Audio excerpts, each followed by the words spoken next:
jalani kehidupan.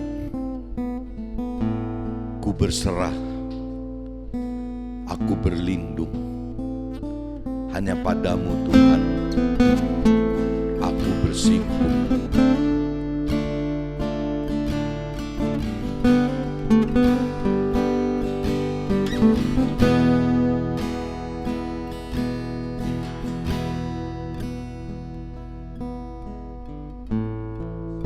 Di bawah langit biru, aku bersujud dan hanya kepadamu aku memohon.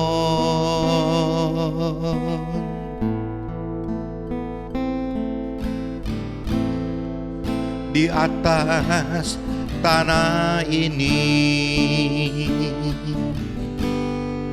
aku berpijak jalani kehidupan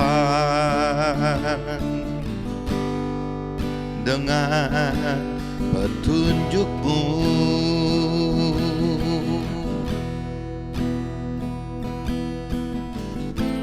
Ku berserah,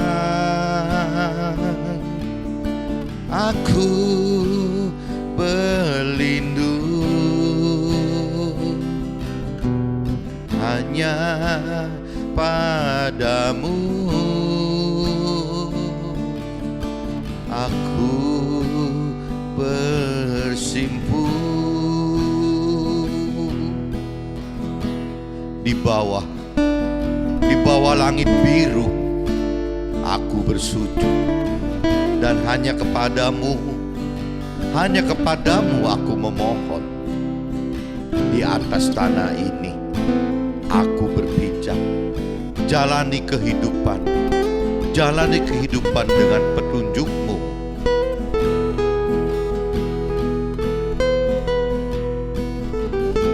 Ku berserah, aku berlindung hanya padamu. Aku bersimpuh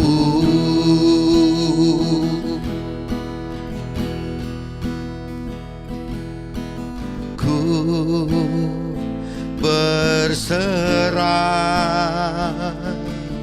aku berlindung hanya padamu.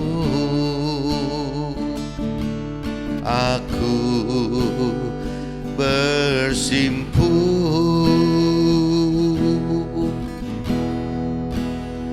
hanya padamu.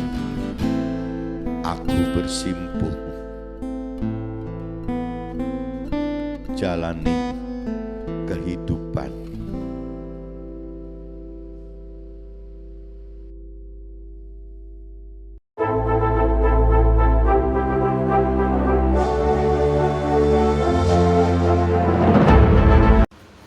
Jumpa kembali di MTT Journey Inspiration of Life. Pagi ini saya coba mau sharingkan teman-teman dengan temanya Tuhan tidak berada hanya dalam hal mistis dan juga tidak dalam hal beriman saja, serta tidak hanya dalam teori firman saja. Jadi Tuhan tidak berada dalam hal mistis dan tidak berada dalam hal beriman saja, serta tidak hanya dalam hal teori firman saja. Jadi memang Tuhan itu tidak cukup hanya di petek-petek seperti ini teman-teman. Ada hal mistis, ada hal iman, ada hal yang bicara teori firman dalam arti kata teori rohani atau teologi. Nah, di dalam masyarakat kita teman, di dalam orang-orang yang mencari Tuhan itu seolah-olah terpetak-petak seperti ini teman. Jadi kesan mistis itu memang dari awal gitu kita bicara sebelum kita mengerti akan Tuhan Allah gitu. Ya biasanya manusia itu cuma bicara mengandalkan adat istiadat, tradisi dari leluhur kita, dari nenek moyang kita. Nah, waktu kita bicara kita dalam adat istiadat dan tradisi, kadang-kadang tidak punya pegangan teman, tidak punya pegangan firman. Jadi akhirnya yang timbul itu banyaknya hal-hal mistis teman, hal-hal yang memang ada tapi tidak punya dasar gitu. Jadi untuk kemungkinan mistis itu berubah-ubah dari generasi ke generasi itu bisa terjadi teman-teman. Jadi tidak ada kesinambungan satu hal yang pasti dan jelas gitu. Itu di mistis bisa terjadi gitu. Begitupun soal iman teman. Iman itu Iman itu waktu agama itu sudah mulai mengenal akan adanya Tuhan, mengenal akan adanya firman Tuhan. Nah, di dalam firman Tuhan itu teman-teman makna dari firman itu multitafsir teman-teman. Nah, di situ kadang-kadang kalau orang yang bicara beriman tidak terlalu mengaitkan iman itu dengan teori-teori rohani, akhirnya kesannya ya ngeroh teman. Jadi beriman tapi tanpa dilandasi oleh kekuatan teori rohani teman, teologi itu gitu. Nah, ini juga bahaya teman. Kadang-kadang bisa nyerempet dengan mistis gitu. Jadi istilahnya beriman itu kalau tidak didasari, tidak dilandasi dengan firman yang kuat, dikhawatirkan itu iman itu lari ke mistis, bukan lari ke teori rohani gitu. Nah, sebaliknya teman-teman, ada yang ketiga adalah teori rohani, teologi gitu. Nah, aliran yang seperti ini banyaknya ya sudah benar-benar perlakukan firman itu ya Tuhan pengen ya persis seperti teori firman gitu. Jadi benar-benar bentuknya hukum, bentuknya baku, bentuknya kaku gitu. Nah, ini yang bingung teman. Padahal kembali lagi yang namanya teori rohani atau teologi itu dasarnya dari firman yang multitafsir itu. Nah, berarti waktu ketemu hal yang multitafsir, anggaplah ada 2 atau 3 atau lebih dari 3 makna gitu. Nah, terus mau yang dipilih mana gitu? Kalau cuma mengajarkan teori rohani atau teologi saja teman-teman. Nanti coba di dalam sharing ini saya ceritakan apa yang saya alami dalam hidup saya teman-teman. Nah, cuman sebelum masuk ke draft gitu, coba kita baca dulu dasarnya itu dari 2 kitab Petrus teman-teman. 2 Petrus pasal 1 ayat 3 sampai 15 dan juga kitab 1 Petrus teman-teman pasal 1 ayat 13 sampai 25 teman. Coba kita baca bareng-bareng teman-teman. Kalau kita bicara dari kitab 2 Petrus pasal 1 teman-teman, ayatnya 3 sampai 15, judul perikopnya itu panggilan dan pilihan Allah gitu. Judulnya itu panggilan dan pilihan Allah. Karena kuasa ilahinya telah menganugerahkan kepada kita segala sesuatu yang berguna untuk hidup, yang saleh oleh pengenalan kita akan Dia yang telah memanggil kita oleh kuasanya yang mulia dan ajaib. Dengan jalan itu, Ia telah menganugerahkan kepada kita janji-janji yang berharga dan yang sangat besar, supaya olehnya kamu boleh mengambil bagian dalam kodrat ilahi dan luput dari hawa nafsu duniawi yang membinasakan dunia. Justru karena itu, kamu harus dengan sungguh-sungguh berusaha untuk menambahkan kepada imanmu kebajikan, dan kepada kebajikan pengetahuan. Nah, ini vital sekali teman-teman terkait dengan tema pagi ini. Saya cuma pengen pertegas bahwa di ayat 5 teman-teman, justru karena itu kamu harus dengan sungguh-sungguh berusaha untuk menambahkan kepada iman kita teman-teman, kepada iman kita ya kepada pengetahuan gitu. Jadi iman dan pengetahuan itu harus ada saling mengait teman-teman. Apabila ada iman tidak ada pengetahuan, apabila ada pengetahuan tanpa ada iman, ini timbulnya tadi dikatakan teman-teman. Jadi iman di sini dalam arti kata iman kita, iman percaya kita kepada Tuhan gitu, Tuhan pribadi maupun firman Tuhan, dan juga pengetahuan. Pengetahuan ini adalah firman-firman, kebenaran firman Tuhan teman-teman. Jadi ini terkait yang tadi saya katakan, harus dua-duanya hidup teman-teman. Bagaimana iman kita hidup, bagaimana yang namanya firman kita hidup gitu. landasan firman kita harus hidup. Iman tanpa menghidupkan firman Tuhan, teman, akhirnya jadi mistis gitu. Jadi timbulnya jadi ya seperti zamannya leluhur kita zaman dulu, teman-teman, yang mistis tanpa ada dasar apa-apa. Jadi orang sebut ngerok, terlalu ngerok gitu, tanpa ada dasar firman, teori firman atau teologi itu. Tapi sebaliknya, teman, pengetahuan tanpa adanya iman akhirnya juga jadi seperti hukum duniawi, teman-teman. Jadi terlalu baku tadi. Nah, kendala baku, kendala terlalu hukum itu yang tadi saya katakan, karena iman itu multitafsir. Kalau tidak disertai dengan adanya iman, tidak ada kaitan dengan roh Tuhan itu, akhirnya firman ini jadi bingung sendiri, teman-teman. Kita untuk menentukan firman yang multitafsir itu A, B, C dan lebih dari C itu yang mana gitu. Nah, ini yang kembali lagi di ayat 5 itu ditegaskan gitu, bahwa yang namanya iman itu juga harus disertai dengan pengetahuan. Iman adalah dasarnya percaya kita kepada Tuhan pribadi maupun firman Tuhannya. Adapun yang namanya pengetahuan adalah ya perintah peraturan firman Tuhan, teman-teman. Nah, ini harus blend gitu, dua ini. Tanpa menyatukan dua ini, teman-teman, ya akhirnya yang tadi dijamaknya gitu, kita tidak akan menemukan Tuhan di dalam hal mistis, ya kita pun tidak akan menemukan Tuhan di dalam hal beriman kalau hanya soal iman saja, dan kita pun tidak akan menemukan Tuhan di dalam hal pengetahuan, perintah peraturan firman Tuhan hanya dari sisi teori rohani saja, teori firman saja. Jadi memang mesti ada gabungan gitu, yang minimal gabungan iman dan pengetahuan, teman, seperti di ayat 5 ini. Jadi mudah-mudahan sharing pagi ini teman-teman bisa tangkap bahwa dasar yang saya sharingkan itu adalah yang utama, ya basicnya dari ayat 5 ini, teman-teman. Kitab 2 Petrus pasal 1 ayat 5. Coba yuk kita renungi bareng-bareng gitu ya, makna dari ayat 5 ini, teman-teman. Jadi ini terkait iman dan pengetahuan gitu, terkait soal iman dan perintah peraturan firman Tuhan. Jadi terkait iman dan firman Tuhan, teman. Nah, ini dua-duanya, teman, akan bisa hidup apabila memang kita menghidupkan roh Tuhan, teman. Roh Tuhan itu akan membuat kita mampu mengerti akan firman Tuhan, dan roh Tuhan itu yang membuat kita hidup ya untuk beriman gitu, untuk makin beriman, berani melakukan firman Tuhan. Jadi perlu dua-duanya, teman-teman.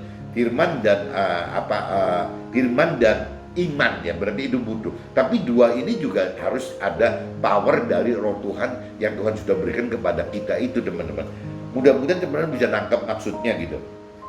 Dan yang ayat 6-nya, dan kepada pengetahuan, penguasaan diri. Kepada penguasaan diri ya nyangkutnya dengan ketekunan, dan kepada ketekunan ya kaitannya dengan kesalehan, dan kepada kesalehan kasih akan saudara-saudara, dan kepada kasih akan saudara-saudara kasih akan semua orang. Jadi ini nanti nyambungnya begitu, teman-teman. Setelah iman, pengetahuan itu, iman dan firman itu disatukan, ya nanti perbuatan kita tuh akhirnya berujung begitu gitu tuh.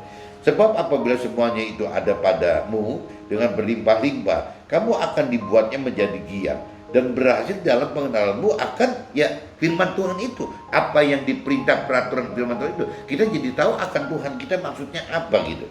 Tetapi barang siapa tidak memiliki semuanya itu, ia menjadi buta dan picik, karena ia lupa bahwa dosa-dosa yang dahulu telah dihapuskan. Nah ini kembali lagi. Jadi kalau sampai kita bermistis ria, nah itu kacau sekali, tanpa dasar sama sekali. Kita beriman pun ternyata kurang, teman-teman, kalau tidak dengan didasari firman Tuhan yang kuat gitu. Akhirnya takutnya kelewat ngeroh, jadi seenaknya kita. Nah sebaliknya, orang yang hanya mengandalkan teologi saja, teologi rohani atau firman Tuhan saja, ini juga bisa salah, teman-teman, karena belum tentu ya apa yang firman yang kita pilih yang ABC atau lebih dari C itu ya apakah ini benar gitu, sesuai yang Tuhan rancang dan kehendaki buat kejadian itu. Nah ini yang mesti teman-teman hati-hati gitu. Karena itu saudara-saudaraku, berusahalah sungguh-sungguh supaya panggilan dan pilihanmu makin teguh. Sebab jikalau kamu melakukannya, kamu tidak akan pernah tersandung. Nah ini kalau kita benar-benar ngaitkan iman dengan firman, ya mudah-mudahan jadi tidak tersandung, teman-teman. Dengan demikian kepada kamu akan dikaruniakan hak penuh untuk memasuki kerajaan kekal, yaitu kerajaan Tuhan gitu, ya, untuk kerajaan Tuhan yang sesuai dengan apa yang diperintahkan oleh firman Tuhan tadi gitu. Karena itu, aku senantiasa bermaksud mengingatkan kamu akan semuanya itu, sekalipun kamu telah mengetahuinya dan telah teguh dalam kebenaran yang telah kamu terima. Aku menganggap sebagai kewajibanku untuk tetap mengingatkan kamu akan semuanya itu selama aku belum menanggalkan kemah tubuhku. Sebab aku tahu bahwa aku dapat segera menanggalkan kemah tubuhku ini sebagaimana yang telah diberitahukan kepadaku ya melalui firman Tuhan tadi, teman-teman. Tuhan kita itu ingin seperti itu gitu.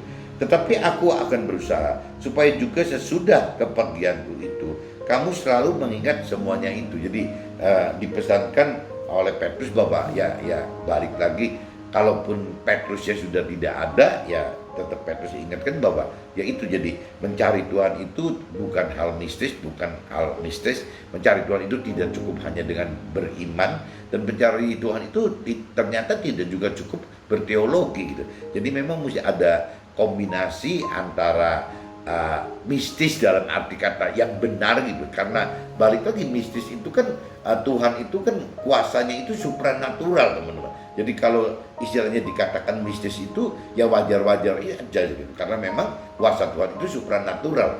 Nah cuman kalau tidak diimbangi dengan iman dan firman Tuhan, ini bahaya, teman. Jadi kita mesti mengaitkan apabila kita pengen Tuhan itu ada gitu, ya harus ada unsur iman, kita beriman dan kita harus menguasai firman Tuhan. Intinya itu, teman-teman. Nah ini coba saya lanjut lagi, teman-teman, di kitab 1 Petrus pasal kitab 1 Petrus pasal 1 ayatnya 13 sampai 25, teman-teman. Ayatnya kitab 1 Petrus pasal 1 ayatnya 13 sampai 25. Coba teman-teman cari. Kitab 1 Petrus pasal 1 ayatnya 13 sampai 25, teman. Perikopnya, teman-teman, judul perikopnya adalah kekudusan dan kasih persaudaraan. Itu judulnya itu, teman-teman. Jadi kekudusan dan kasih persaudaraan. Sebab itu siapkanlah akal budimu, waspadalah dan letakkanlah pengharapanmu seluruhnya atas kasih karunia yang dianugerahkan kepadamu pada waktu pernyataan si Nabi Isa yang dinyatakan melalui firman Tuhan tadi gitu. Hiduplah sebagai anak-anak yang taat dan jangan turuti hawa nafsu yang menguasai kamu pada waktu kebodohanmu. Nah ini teman-teman juga mesti hati-hati, di ayat 14 dicamkan. Apabila kita hidup cuman merespon, melayani nafsu duniawi kita, dalam arti kata kita hanya hidup dengan pikiran, perasaan dan kehendak kita saja, ya ini dikatakan oleh rohani itu adalah hal kebodohan, teman. Ya itu akan menjadi kebodohan, meskipun orang duniawi tidak menganggap pikiran, perasaan, kehendak manusia itu bodoh gitu. Tapi kalau bicara dari sisi rohani, memaksakan diri hidup dengan pikiran, perasaan, kehendak sendiri, kehendak manusia itu adalah satu kebodohan gitu.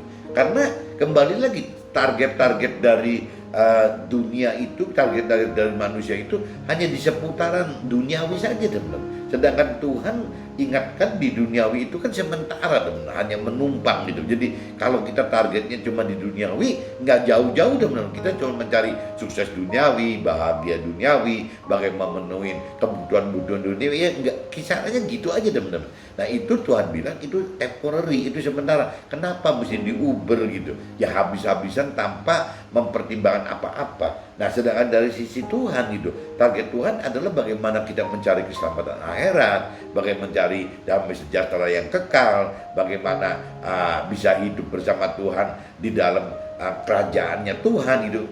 Itu yang namanya Tuhan itu ingin seperti itu, teman-teman. Jadi apa yang Tuhan rancang dan kehendaki dengan apa yang manusia rancang dan kehendaki itu memang bertolak belakang, teman-teman. Jadi apa yang berkenan kepada Tuhan pasti tidak berkenan pada dunia. Apa yang berkenan di dunia gitu, duniawi, pasti tidak berkenan dengan Tuhan. Bahkan firman katakan bukan cuma soal tidak berkenan, bisa berseteru, maksudnya bisa berbeda, bisa berbalik gitu, bisa beda sekali gitu. Nah ini yang kita mesti punya keberanian untuk memilih, teman. Nah untuk berani memilih ini ya kita harus lebih mengenal lebih dalam soal firman Tuhan itu apa gitu. Kita harus benar-benar mampu mengerti firman Tuhan itu apa, dan kita berani nggak, teman, untuk melakukan firman Tuhan itu sehingga kita punya iman. Nah waktu iman itu ada, berarti ya iman dan firman bekerja bersama gitu ya, dengan roh Tuhan juga, ya akhirnya menghasilkan kebenaran. Dan kita tahu bahwa Tuhan itu di mana, Tuhan itu mau yang mana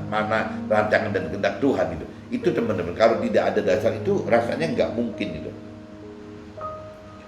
Nah ini di sini dikatakan juga, tetapi hendaklah kamu menjadi kudus di dalam seluruh hidupmu, sama seperti Tuhan yang kudus yang telah memanggil kita gitu. Jadi kalau kita pengen bicara kita mau masuk dalam rancangan kehendak Tuhan gitu, ya dalam arti kata mendapatkan keselamatan akhirat, mendapatkan damai sejahtera di alam kekal nanti gitu, ya masuk dalam kerajaannya Tuhan di dalam surga. Kembali lagi, kalau tanpa ada kekudusan nggak bisa, teman. Karena apa? Karena Tuhan yang kudus gitu. Jadi kalau Tuhan tidak ketemu kita yang kudus, nggak bisa, teman. Nggak bisa nyambung gitu. Jadi kalau kita mau mencari Tuhan, ya kita kepaksa mesti kudus juga, teman. Untuk ikut seperti Tuhan yang kudus, baru bisa ketemu, teman-teman. Nah, sebab ada tertulis, kuduslah kamu sebab aku kudus. Ini di ayat 16-nya katakan begitu gitu. Jadi kalau kita mau ketemu Tuhan, ya mesti kudus karena Tuhan yang kudus gitu.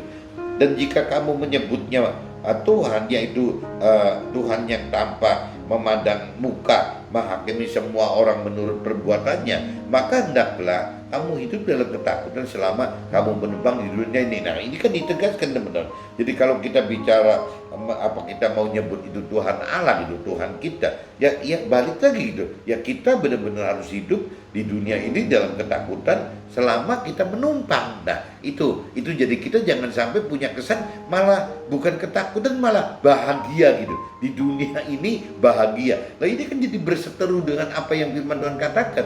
Mestinya kita ini di ketakutan gitu. Yang menumpang di dunia itu ketakutan, bukan bukan sukacita, bukan merasa aman dan nyaman, bukan, teman. Kenapa? Karena ini menumpang di sementara gitu loh. Sementara. Jadi wajar aja kalau kita hidup di dunia ini merasa berduka cita, ya wajar-wajar saja, teman. Karena memang Tuhan ciptakan dunia itu untuk bukan disukacitai gitu, tapi didukacitai gitu. Nah bagaimana kita mengalami kegagalan di duniawi ini, itu juga wajar-wajar saja, teman-teman. Karena memang Tuhan tidak pernah menciptakan kesuksesan di duniawi ini gitu. Beda sekali, teman-teman, dengan manusia. Kalau manusia itu justru bagaimana mentargetkan diri sukses di duniawi ini, bahagia di duniawi ini dengan cara dapat memenuhi segala keperluan hawa nafsu dari kita sendiri, hal-hal yang duniawi tadi gitu. Jadi memang di sini dikatakan kebalik sekali, teman-teman. Jadi kita istilahnya harusnya dalam kondisi ketakutan, kita harus dalam arti kata pengertiannya menumpang, tapi ternyata orang dunia kita juga kadang-kadang terbawa secara nggak sadar, teman-teman, untuk bisa mengikuti apa yang dunia inginkan. Ya itu balik lagi mencari kesuksesan di dunia supaya kita bisa hidup nyaman, aman gitu. Ya mencari kebahagiaan di dunia supaya kita ada sukacita di sini gitu. Dan bagaimana memenuhi nafsu-nafsu duniawi kita gitu untuk mengadakan semua barang bisa ada gitu. Nah ini kan bahaya sekali, teman-teman. Kalau sampai kondisi yang gitu, ya kita akan terjebak gitu, tidak bisa masuk ke dalam alam akhirat, tapi kita malah ya merasa target kita adalah bagaimana tinggal di dunia ini, teman-teman. Nah ini yang bikin kacau gitu. Yang Tuhan mau itu kan bagaimana caranya apabila kita sudah lebih mengerti akan firman Tuhan gitu, dan kita sudah lebih berani melakukan firman Tuhan, ya bagaimana ikut Tuhan itu dengan pola-pola akhirat, di mana pola-pola akhirat itu harus dimulai dari sekarang, teman-teman, hidup di dunia ini gitu. Meskipun kita tidak bersuka cita gitu, ya kita harus bisa bersuka cita di dalam penderitaan kita, teman-teman. Karena memang firman-Nya menghendaki seperti itu gitu. Ya kita merasa sukses meskipun dalam kegagalan duniawi kita, teman. Jadi semua terbalik semua, teman. Tapi harus jelas dimulai dari sekarang, teman. Jadi kita nggak bisa memulai perubahan kita itu nanti di alam akhirat, udah terlambat, teman. Karena di alam akhirat tidak ada perubahan gitu. Jadi semua itu sudah keburu kekal di situ, ya sudah tidak bisa apa-apa. Jadi kita kalau mau ya dari sekarang, kalau cerita meskipun orang dunia menghadapi penderitaan itu adalah duka cita, tapi bagi kita orang yang lebih dalam mengenal firman Tuhan, lebih mengerti firman Tuhan, itu penderitaan itu tetap kita anggap sukacita, karena yang kita ukur itu bukan pola-pola duniawi sekarangnya.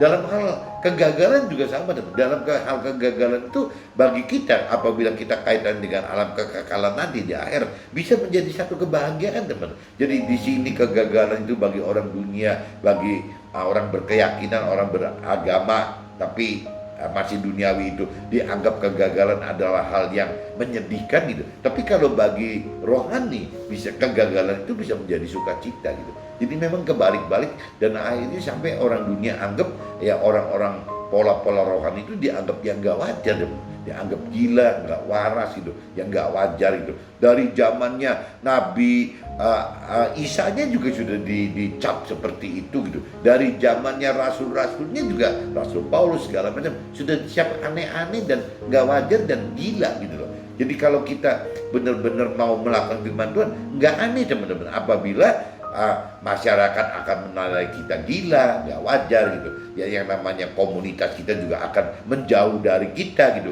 karena dianggapnya aneh, nggak wajar dan ya nggak masuk akal gitu tuh. Ya bahkan keluarga kita sendiri teman-teman, keluarga besar kecil dan keluarga kita sendiri juga bisa menindas kita, dianggapnya nggak wajar gitu, nggak wajar, nggak waras gitu. Jadi bodoh sekali dia, memang seperti itu teman-teman. Karena prinsip-prinsip tadi, prinsip-prinsipnya rancangan kehendak Tuhan dengan rancangan kehendak dunia itu memang berseteru, berbeda sekali.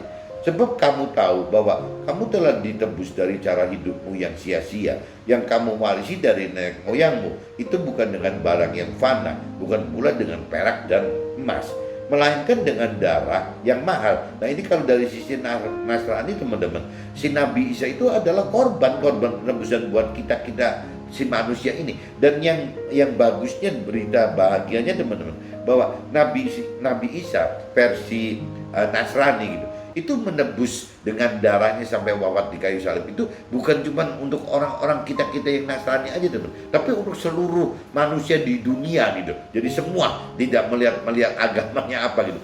Yang pecah-pecah agama itu kan sekarang teman. Tuhan kan nggak pecah-pecah agama. Tuhan kan tetap satu, bahwa negara yang membutuhkan beragama gitu. Tapi kalau buat Tuhan kan apa yang dibutuhkannya firman dan iman tadi teman. Jadi ujungnya tetap ya ketuhanan yang Maha Esa itu gitu. Selama mengacu ke situ ya sudah, untuk rohani dianggap benar gitu tuh.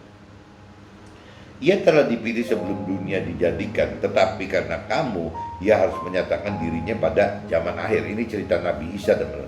Oleh Nabi Isa lah kamu percaya kepada Tuhan Allah yang telah membangkitkan. Nah ini kalau cerita oleh dialah kamu percaya kepada Allah. Kalau bicara Nasraninya, oleh Nabi Isa lah kamu percaya kepada Allah. Tapi kalau saya universalkan, oleh karena firman Tuhan lah kita percaya kepada Tuhan Allah gitu, yang telah membangkitkan Nabi Isa ini, yang telah membangkitkan firman Tuhan itu daripada orang-orang yang mati, dari hal-hal yang mati, yang telah memuliakannya sehingga imanmu dan pengharapanmu tertuju kepada Tuhan Allah. Jadi kembali lagi ya, kita kalau mencari Allah, kemuliaan Tuhan Allah tanpa melalui iman dan firman Tuhan Allah, nggak mungkin teman.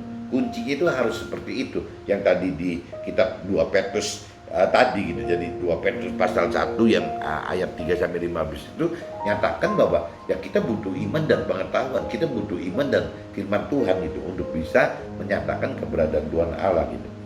Karena kamu telah menyucikan dirimu oleh ketaatan kepada kebenaran, sehingga kamu dapat mengamalkan kasih persaudaraan yang tulus ikhlas. Hendaklah kamu bersungguh-sungguh saling mengasihi dengan segenap hatimu. Kenapa kamu telah dilahirkan kembali bukan dari benih yang fana, tetapi dari benih yang tidak fana, oleh firman Allah yang hidup dan yang kekal. Sebab semua yang hidup adalah seperti rumput, dan segala kemuliaannya seperti bunga rumput. Ya, rumput menjadi kering dan bunga bisa bergugur gitu. Tetapi firman Tuhan tetap untuk selama-lamanya. Dan inilah firman yang disampaikan firman Tuhan tersebut kepada kita. Nah intinya teman-teman bisa tangkap ya teman-teman. Jadi di sini ada 2 poin, bahwa kalau di 2 Petrus pasal 1 ayat 3-15 yang saya sorot itu, saya highlight itu adalah yang tadi, bahwa kita mencari keberadaan Tuhan itu butuh iman dan firman Tuhan teman. Itu yang di kitab 2 Petrus pasal 1 ayat 3-15. Tapi kalau bicara di 1 Petrus pasal 1 ayat 13-25, saya cuma highlight urusan kudus teman-teman. Kita ini apabila akan menemukan Tuhan, kita ini harus kudus karena Tuhannya kudus gitu. Jadi kalau tanpa kita kudus ya tidak akan bisa ketemu Tuhan gitu. Nah kudus itu apa ya? Kudus itu kembali lagi ya, bagaimana kita lebih dalam mengenal firman Tuhan, mampu mengerti firman Tuhan, berani berani dan mampu melakukan firman Tuhan, itu hal-hal yang seperti ini itu ya kita akan menjadi kudus gitu ya. Hal-hal melakukan firman ini yang membuat kita kudus teman. Karena apa? Yang kotor-kotor bagi pelaku firman itu sudah hilang. Yang bertentangan dengan Tuhan itu sudah otomatis hilang sendiri waktu kita yang melakukan firman Tuhan sesuai dengan rancangan kehendak Tuhan, sesuai dengan perintah peraturan Tuhan. Kuncinya itu teman-teman. Nah ini saya lanjut lagi teman-teman, masuk ke draft saya aja. Ini saya bicara apa yang saya alami dalam hidup saya gitu.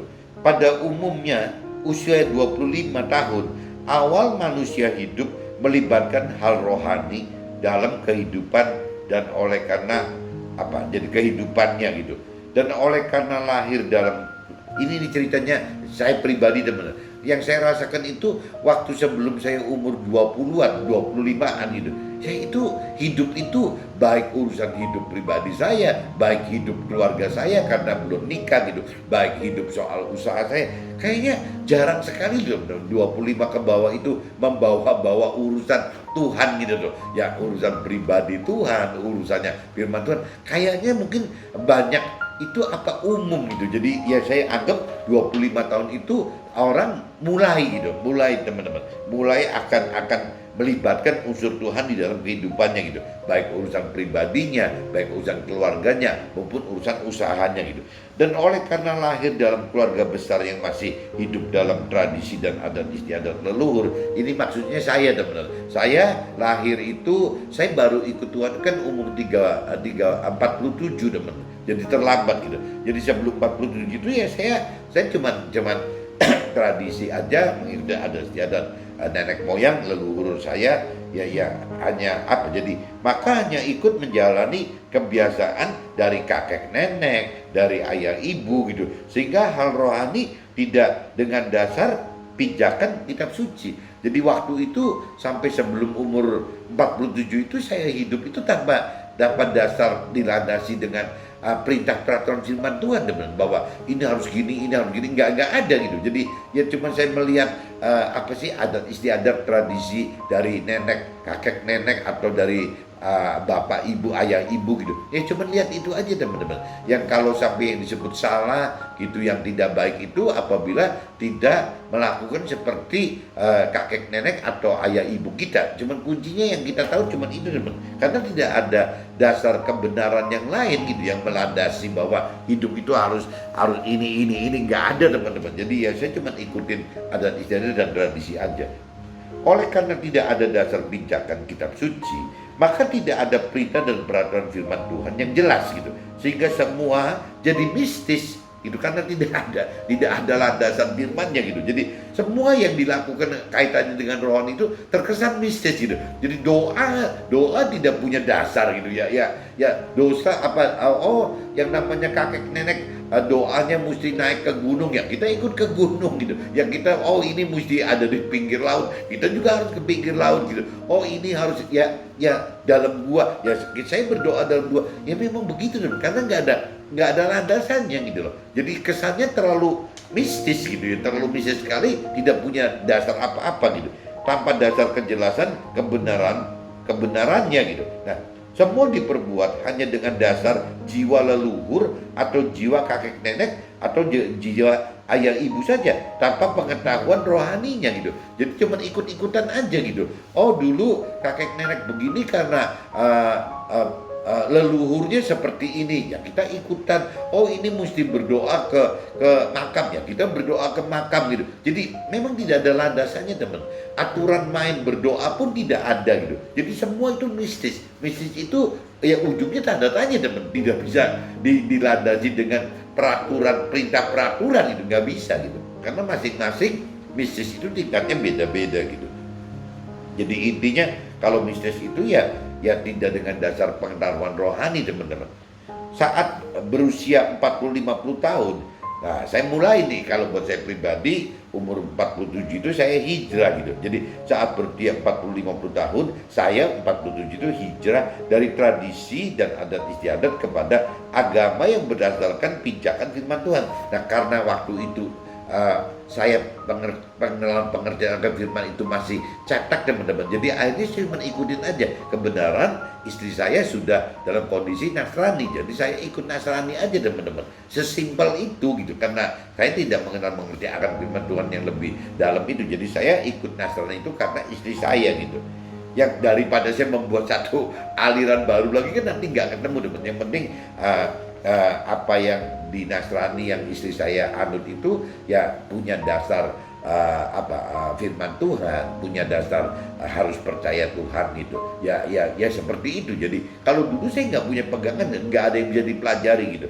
Meskipun kembali lagi belum tentu saya hijrah mengikuti Nasrani itu akhirnya karena istri saya atau keluarga istri saya mengenal akan firman Tuhan, belum tentu juga teman-teman. Jadi ya itu urusannya kan pribadi kita masing-masing. Tapi waktu saya hijrah, saya benar-benar niati untuk benar-benar mencari firman Tuhan, mau untuk mengenal firman Tuhan itu benar-benar serius gitu. Akhirnya ya itu bagaimana membaca firman, bagaimana sharing, bagaimana mendengarkan banyak khotbah, bagaimana membaca buku rohani, ya segalanya saya lakukan teman. Bahkan ya seperti di kitab Matius pasal 6 ayat 33 tadi, saya benar-benar mencari pribadi Tuhannya, saya benar-benar mencari firman-Nya dibanding saya bicara kepentingan duniawi teman. Nah itu yang saya nggak ngerti apa itu memang seperti cerita Nabi Ayub kali ya, didorong oleh Tuhan lewat kejadian-kejadian, akhirnya jadi kita seolah permasalahan itu yang memaksa kita untuk masuk ke dalam yang mencari gitu, mau mengenal Tuhan pribadinya lebih dalam, mau mencari firman Tuhan lebih dalam gitu. Ya karena memang permasalahan itu teman, itu nggak bisa dipungkiri gitu. Jadi Nabi Ayub pun di cerita itu mengalami itu gitu. Jadi kalau teman-teman ngalamin permasalahan juga jangan takut teman-teman. Ya kalau memang ngalamin permasalahan, ya kita masuk ke dalam benar-benar lebih serius. Itu sebagai tanda-tanda gitu, alarm dari Tuhan bahwa Tuhan pilih kita, Tuhan undang kita untuk bisa lebih mengenal Tuhan lebih dalam teman-teman. Jadi kembali lagi saat berusia 40-50 tahun, hijrah dari tradisi dan adat istiadat kepada agama yang berdasarkan pijakan firman Tuhan yang jelas berdasarkan teori rohani yang baku gitu, sesuai hukum dan pengetahuan yang diperintah dan diperaturkan firman. Nah itu saya jadi masuk ke dalam kategori itu. Jadi bagaimana memperlakukan firman Tuhan itu secara baku, secara hukum gitu, secara teori tok gitu ya. Karena yang diajarkan seperti itu teman-teman. Bahkan banyak liturgisnya mungkin yang dikaitkan gitu. Nah, tapi sejak berusia 50 sampai 60 tahun ini setelah menggeluti, mau mengenal pribadi Tuhan, mau mengenal firman Tuhan lebih dalam lagi, ya bagaimana setelah mau mengenal mengerti itu akhirnya Tuhan bukakan ada roh di dalam kita, itu ada unsur tubuh jiwa dan roh gitu. Itu saya juga jadi tahu gitu. Nah saya mulai di dalam roh kita itu istilahnya adalah rumahnya roh Tuhan gitu. Tuhan taruh Tuhan di dalam roh kita, akhirnya mesti dihidupkan. Nah saya mulai hidupkan roh Tuhan itu. Nah mulai timbul kemampuan, lebih mampu untuk mengerti firman Tuhan dan lebih mampu untuk berani teman-teman untuk melakukan firman Tuhan gitu. Ya itu karena kembali lagi kalau kita tidak menghidupkan roh Tuhan, rasanya kita nggak mungkin teman-teman punya power untuk mampu mengerti dan mampu melakukan firman Tuhan. Rasanya berat sekali teman-teman untuk mengerti firman Tuhan, untuk bisa nerima gitu firman Tuhan yang bertolak belakang dengan berseteru dengan hal-hal duniawi, itu tidak mudah teman. Kalau tidak ada roh Tuhan untuk bisa mampu mengerti dan nerima bahwa perbedaan itu, ketidakwajaran itu kalau tanpa ada roh Tuhan nggak mungkin teman. Begitupun juga waktu melakukannya teman. Melakukan ini kan berbeda sekali dengan hal-hal yang duniawi, rancang dan kendaki. Ya kalau tanpa ada roh tidak mungkin teman. Kita mau melakukan, ya jelas orang-orang dunia katakan itu tidak wajar, itu aneh, itu nggak waras gitu loh. Itu cari mati. Memang seperti itu kok. Bunyinya seperti itu gitu. Jadi ya kembali lagi teman-teman. Jadi waktu saya usianya 50 menjelang 50 ke 60 tahun seperti sekarang itu, ya dengan terus yang berkemauan mengenal pribadi Tuhan dalam arti kata menghidupkan roh Tuhannya dan belajar mampu mengerti akan firman Tuhan teman-teman. Nah, untuk belajar mengerti firman Tuhan itu ternyata butuh roh Tuhan untuk bisa menjadikan firman itu bukan teori rohani, bukan teologi, bukan hukum-hukum gitu yang baku, bukan apa ya, bukan hal yang hanya logos tertulis aja, tapi Roh Tuhan ini membuat firman Tuhan itu dari logos berubah menjadi rema. Jadi hidup, akhirnya firman Tuhan itu hidup. Jadi firman Tuhan itu bisa diterapkan dalam kehidupan kita sehari-hari, teman-teman. Banyak yang apa, orang yang mengaku sudah percaya Tuhan dan mengenal firman Tuhan, tapi dalam kehidupannya tidak mencampur jadikan satu antara yang namanya firman dengan kehidupannya, teman-teman. Jadi seolah kalau ibaratnya kita mau bikin teh manis gitu, teh manis itu antara teh dengan gula pasir itu atau dengan pemanis itu tidak digabungkan, teman-teman. Jadi tehnya teh sendiri, pemanisnya pemanis sendiri. Pemanis ini boleh gula pasir, boleh gula Jawa, boleh gula aren, boleh gula tropicana, mungkin ya apa saja lah. Jadi kita sebut pemanis gitu. Jadi pemanis ini apabila tidak dijadikan satu dengan teh, akhirnya tidak bisa jadi teh manis, teman. Ya tetap teh dan pemanis gitu. Nah, yang kalau kita mau sebut kita mau hidup, mau tercapai menjadi teh manis gitu, ya satu-satunya harus digabungin, teman. Teh ini harus digabungin dengan pemanis, akhirnya jadi teh manis gitu. Nah, firman Tuhan itu seperti itu, teman. Jadi kalau sampai misalnya firman ini tidak diaduk jadi satu dengan iman, dengan Roh Tuhan, ya tidak akan hidup, teman. Yang namanya tujuan Tuhan hidup itu tidak bisa terjadi. Ya, Tuhan akan hidup, firman Tuhan akan hidup apabila ada penyatuan antara unsur-unsur firman Tuhan dengan iman kita dan Roh Tuhan kita, gitu, teman. Kaitannya seperti itu. Jadi harus ada firman Tuhan yang disertai oleh Roh Tuhan, dan iman kita juga yang disertai oleh Roh Tuhan, sehingga ada tiga unsur itu yang bersatu, ya Tuhan itu hidup jadi teh manis tadi, teman. Kalau tidak bisa. Jadi teman-teman ingetin ya, jadi kalau cerita gabungin antara firman Tuhan supaya hidup, iman kita juga harus hidup, harus ada Roh Tuhan itu.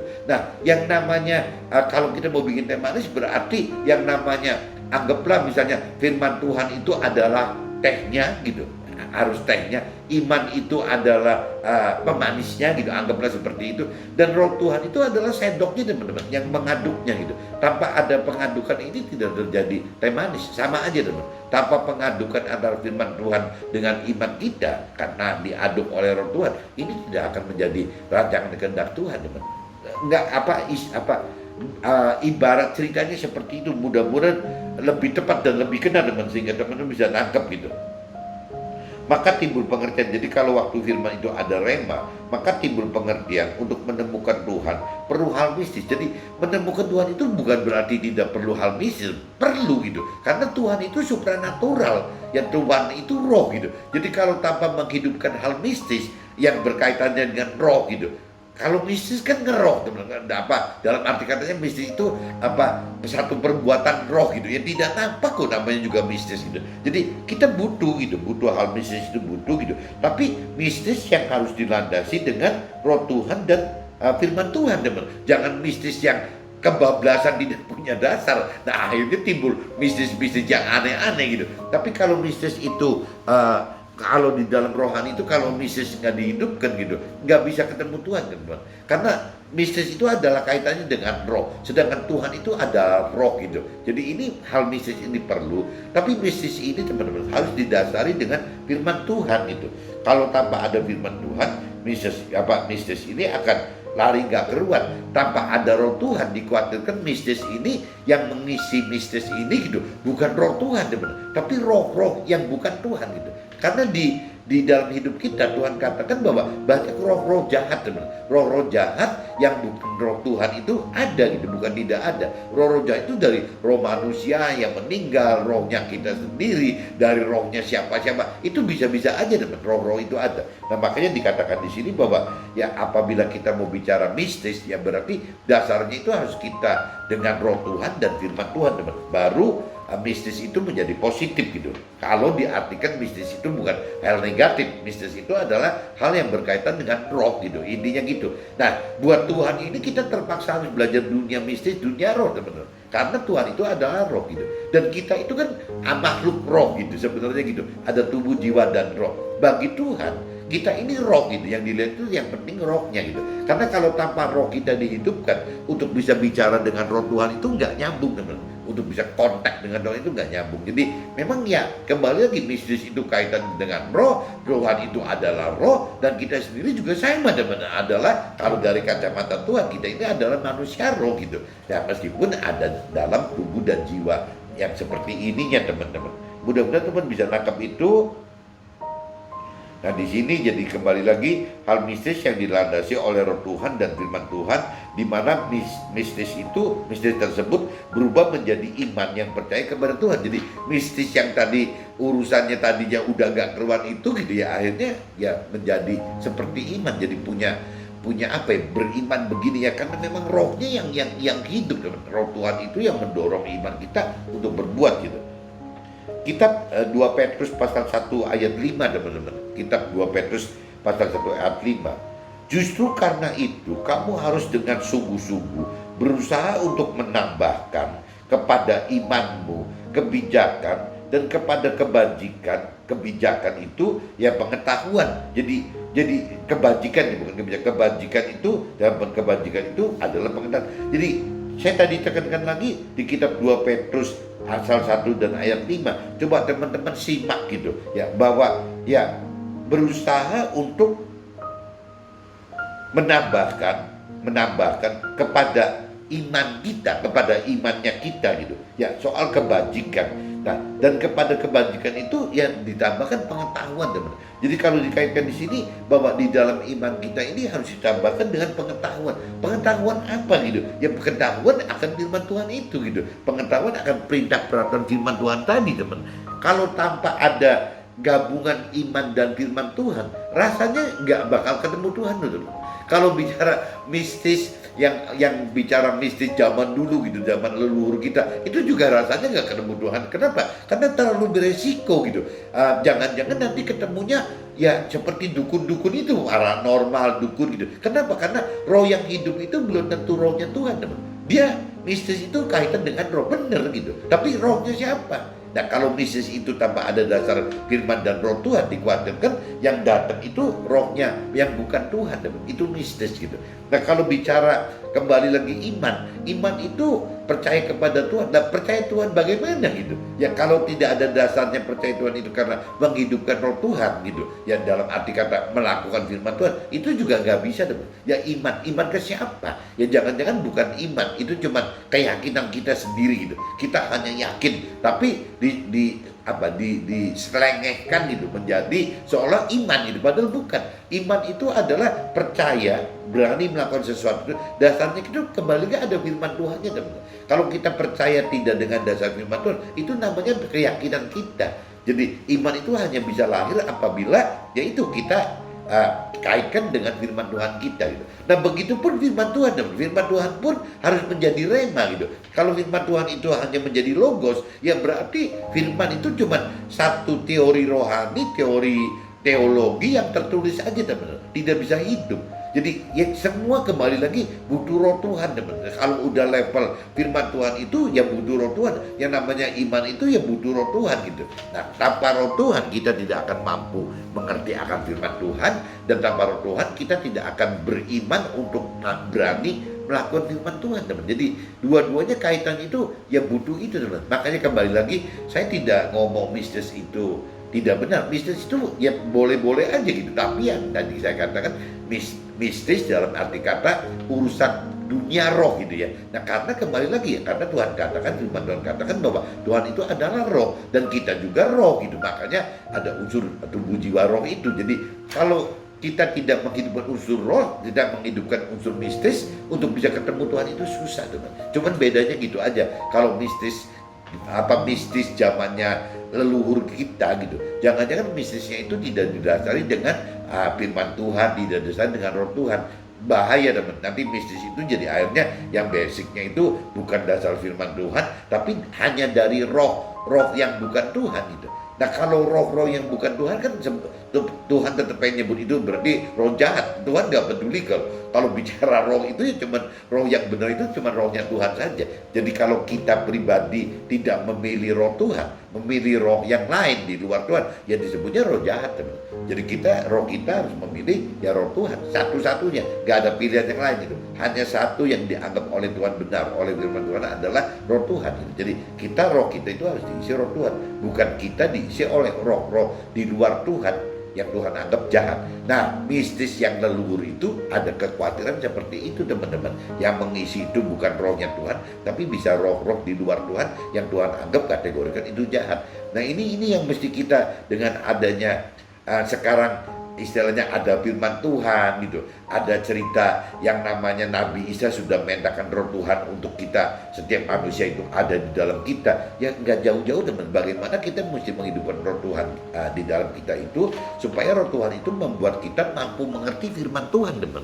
Ya, jadi beda sekali firman Tuhan yang cuma dianggap sebagai logos gitu, akan berbeda sekali dengan firman Tuhan yang dianggap sebagai rema gitu. Karena kalau logos itu tanpa menghidupkan roh Tuhan dalam pengertian akan firman Tuhan tersebut, teman. Tapi kalau bicara rema itu adalah firman Tuhan yang dimengerti dari sisi perintah-perintah Tuhan, dari rancangan kehendak Tuhan, dan memang dari dorongan Tuhan gitu, bahwa ini loh yang mesti dilakukan gitu. Itu firman Tuhan yang disertai roh Tuhan itu harus punya power seperti itu, teman-teman. Nah, begitupun juga dalam hal melakukan firman Tuhan. Melakukan firman Tuhan itu kan harus punya iman, teman. Kalau enggak kan kita nggak kuat. Nah, firman Tuhan katakan, apabila iman ini tidak disertai oleh Tuhan, tidak mungkin berani, teman-teman. Iman kita itu tidak berani melakukan firman Tuhan gitu. Karena apa? Yang tidak wajar, yang tidak umum bagi manusia, bagi duniawi gitu. Ya resikonya pasti akan ribut, dengan pasangan kita pun bisa ribut, teman-teman. Nah, ini kembali lagi, kita harus punya keberanian untuk melakukan firman Tuhan, tidak cukup dengan iman saja, tapi iman yang disertai dengan roh Tuhan lagi, teman-teman. Jadi pengen firman Tuhan untuk mengerti yang benar, butuh roh Tuhan. Ya sebaliknya, untuk berani melakukan firman Tuhan, untuk berani iman kita, untuk beriman, ya untuk berani untuk iman, untuk berani beriman melakukan firman Tuhan pun ya butuh roh Tuhan juga, teman. Jadi unsur roh Tuhan itu sangat dominan, teman, dominan sekali itu. Makanya saya tadi katakan di dalam judul saya itu, ya Tuhan itu tidak berada hanya dalam hal mistis, ya seperti leluhur kita, tapi Tuhan juga tidak hanya berada dalam hal iman karena butuh roh Tuhan. Begitupun juga Tuhan itu tidak hanya dalam teori-teori firman aja yang sifatnya logos gitu, ya karena butuh firman roh Tuhan untuk bisa menghidupkan menjadi rema, teman-teman. Jadi mudah-mudahan pagi ini maksud sharing saya itu teman-teman bisa tangkap gitu. Jadi jangan sampai kita cuma petak-petakin, ada yang milih cuma mistis doang tanpa dasar firman Tuhan dan roh Tuhan, itu yang paling konyol gitu, bisa-bisa roh jahat ngisi itu. Nah, tapi juga tidak cukup hanya beriman saja, teman-teman, karena iman itu tanpa roh Tuhan tidak berani melakukan firman Tuhan. Ya, iman itu tanpa firman Tuhan, tanpa menghidupkan roh Tuhan juga untuk pengenalan pengertian firman Tuhan, juga akan sia-sia juga. Begitupun tidak cukup hanya menghidupkan teori firman saja, teman. Kalau tanpa dihidupkan oleh roh Tuhan, ya teori firman juga akhirnya cuma menjadi logos, bukan rema. Oke, teman-teman, see you, bye-bye.